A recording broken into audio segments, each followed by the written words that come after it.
புதிய வருமான வரி சட்டம் தொடர்பான விதிமுறைகள் வரும் டிசம்பர் மாத இறுதிக்குள் அறிவிக்கப்பட உள்ளது. வருமான வரி சட்டத்திற்கு மாற்றாக கொண்டுவரப்பட்ட புதிய வருமான சட்டத்தின் அடுத்த கட்ட பணிகள் குறித்து பேட்டியளித்த மத்திய நேரடி வரிகள் வாரிய உறுப்பினர் RN பார்வத், புதிய வருமான வரி சட்டம் அடுத்த ஆண்டு ஏப்ரல் 1ஆம் தேதி அமலுக்கு வருவதாக கூறினார். அதற்கு முன்பு அந்த சட்டத்தின் விதிமுறைகளை வகுப்பதற்காக தலைமை ஆணையர் அந்தஸ்தில் உள்ள அதிகாரி தலைமையில் குழு அமைக்கப்பட்டுள்ளது என்றும் அக்குழு வரைவு விதிமுறைகளை மத்திய நேரடி வரிகள் வாரியத்திடம் ஒப்படைத்துள்ளது என்றும் அவர் தெரிவித்தார்.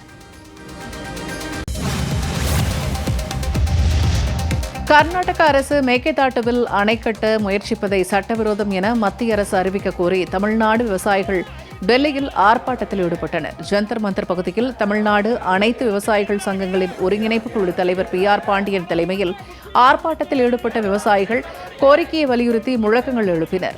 தமிழ்நாடு கர்நாடகா விவசாயிகள் கோரிக்கை ஏற்று ராசி மணலில் அணை கட்ட அனுமதி வழங்க வேண்டும், முல்லைப் பெரியாறு அணைக்கு மத்திய தொழில் பாதுகாப்பு படை பாதுகாப்பு வழங்க வேண்டும், முல்லைப் பெரியாறு அணை நீர்மட்டத்தை 152 அடியாக உயர்த்த வேண்டும் என்பது உள்ளிட்ட கோரிக்கைகள் ஆர்ப்பாட்டத்தில் வலியுறுத்தப்பட்டன.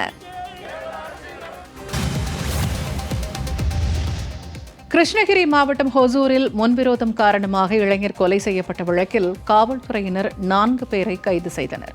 தொரப்பள்ளி கிராமத்தில் இளைஞர்களுக்கு இடையே ஏற்பட்ட முன்விரோதம் காரணமாக வெங்கட்ராஜ் என்ற இளைஞரை 10 பேர் கொண்ட கும்பல் வெட்டி கொலை செய்தது. இந்த கொலையில் தொடர்புடைய வெங்கடேஷ், நவீன் ரெட்டி, ஆரிஃப், அஸ்லாம் ஆகிய 4 பேர் கைதான நிலையில் தலைமறைவாக உள்ள 6 பேரை காவல்துறையினர் தீவிரமாக தேடி வருகின்றனர்.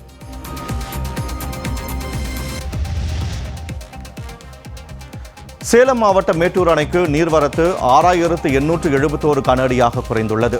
மேட்டூர் அணைக்கு நீர்வரத்து வினாடிக்கு 7643 கன அடிகளிலிருந்து 6871 கன அடியாக குறைந்துள்ளது. அணையின் நீர்மட்டம் 119.65 அடியாகவும் நீர் இருப்பு 92.91 TMC-ஆகவும் உள்ளது. அணையிலிருந்து காவிரி டெல்டா பாசனத்திற்கு 12,000 கன அடி நீர் வெளியேற்றப்பட்டு வருகிறது. அதேபோல் கிழக்கு மேற்கு கால்வாய் பாசனத்திற்கு 850 கன அடி நீர் வெளியேற்றப்படுகிறது. சென்னை மயிலாப்பூரில் மூடப்பட்ட டாஸ்மாக் கடையை மீண்டும் திறக்க நடவடிக்கை எடுத்ததால் பொதுமக்கள் போராட்டம் நடத்தினர்.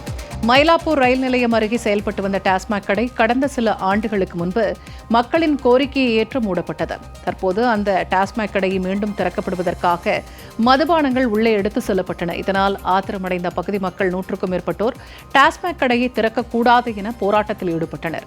அவர்களிடம் செல்போனில் வீடியோ கால் மூலம் பேசிய மயிலாப்பூர் சட்டமன்ற உறுப்பினர் வேலு, டாஸ்மாக் கடை திறக்கப்பட மாட்டாது என உறுதியளித்ததால் கலைந்து சென்றனர். ஃபர்ஸ்ட் எப்படி ஒயின் ஷாப் இருந்து எவ்வளோ கஷ்டப்படுமோ அவ்வளோ கஷ்டப்பட்டோம். எடுத்துட்டாங்க, எடுத்ததாகவே இருக்கட்டும். 2வது ஒயின் ஷாப் எங்களுக்கு வேணாம். இந்த இடத்துல எங்களுக்கு ஒயின் ஷாப் தேவையில்லை. இதான் லாஸ்ட் எங்களுக்கு. பசங்களாம் இப்போ நிம்மதியாக இருக்காங்க. குடிக்கார கூட கொஞ்சம் திருந்தி இருக்காங்க. இப்போ குடிக்காது